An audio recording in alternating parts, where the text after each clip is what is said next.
Hello dear students, I'm posting for you a short video on Doctorow's Ragtime. Now we know that Doctorow's Ragtime is one of the most famous novels on postmodernism, but today in my talk I'm not going to discuss the overtly postmodernist tendencies of the novel. Rather, I'll look into the feminist concerns of the novel. Now, Doctorow's Ragtime was published in the year 1975 and it falls in the category of postmodern fiction embedded with social realism and deep intellectual engagement with human suffering and injustice. In this novel, gender politics is shown through oppression, violence, and objectification as emanated as a central social concern in the novel. The novel is broadly set in a historical fiction situated in New York, which deals with the first years of the 20th century, that is the Ragtime era. It tells about the traumatic encounter of three families, one white American, one Jewish immigrant, and one African American, that intersect with a number of historical figures and participate in some of the most transcendental events in North American history at the turn of the century. There is an undistinguishable fusion of the real and imaginary through fictitiveness of history represented by Doctorow. Now we see how the real characters and imaginary characters fuse with one another, they intermingle with one another, and this creates an aura of real within the virtual, and this is something which can be represented from a reading of postmodernist critic Baudrillard's Simulacrum. Okay? But we are not going deep into that. And in today's talk, I am looking into the feminist impulses in the novel, which lies in the exposure of violence and oppression meted out to the women, as well as in the gender politics of the families portrayed in it. The African American wash girl Sarah stands as the glaring example of both racial and class discrimination.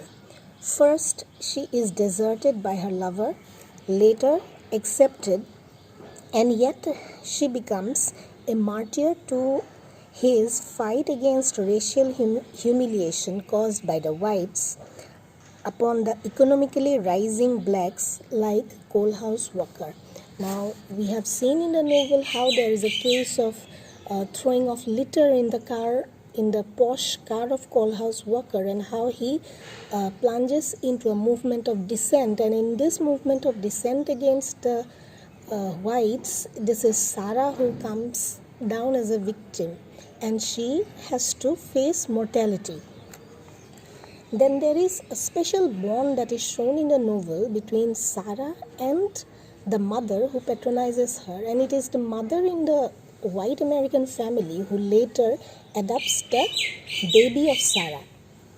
And this strong feminine solidarity in the novel is also one of the women concerns or the feminist concerns reflected in the novel.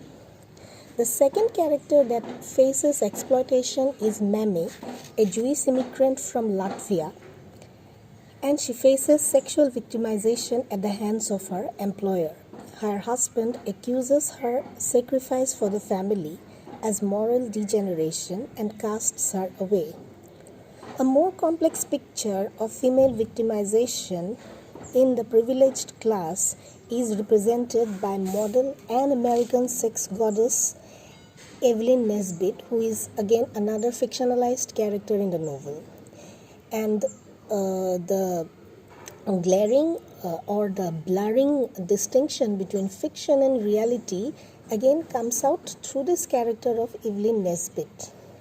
She is equated in a novel by the fictionalized feminist activist Emma Goldman as a creature of capitalism who uses her body as a passive object of male gaze and a commodity in the capitalist society, subject to sexist aesthetic beauty sense standards set by the patriarchal society.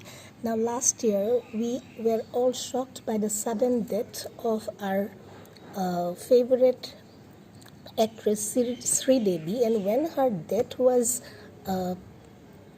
analyzed by different social activists or concerned individuals, it has been seen that she became a martyr to the standards of beauty set by our patriarchal society. And in this novel, Evelyn Nesbit is an example of beauty standards that are set to succor the taste of the male gaze, and something which is against the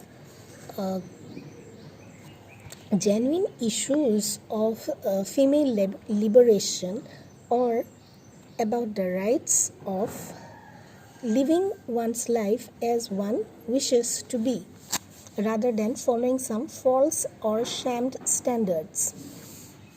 The hegemonic models of masculinity and femininity are overturned in the novel in the gradual evolution of the mother's role of self-determination and independence, beginning with patronage of Sarah, adoption of Sarah's baby after the death, and later estrangement of her husband for a new lover in Tate. At the end of the novel, we see the original family of mother and the little boy and the Jewish immigrant family of Tate and her daughter. They integrate with one another to complete the picture of a fairy tale narrative, which is also a part of the postmodern pastiche that is provided in the novel. Now, the embodiment of feminist ideology in the novel lies in the character of Emma Goldman.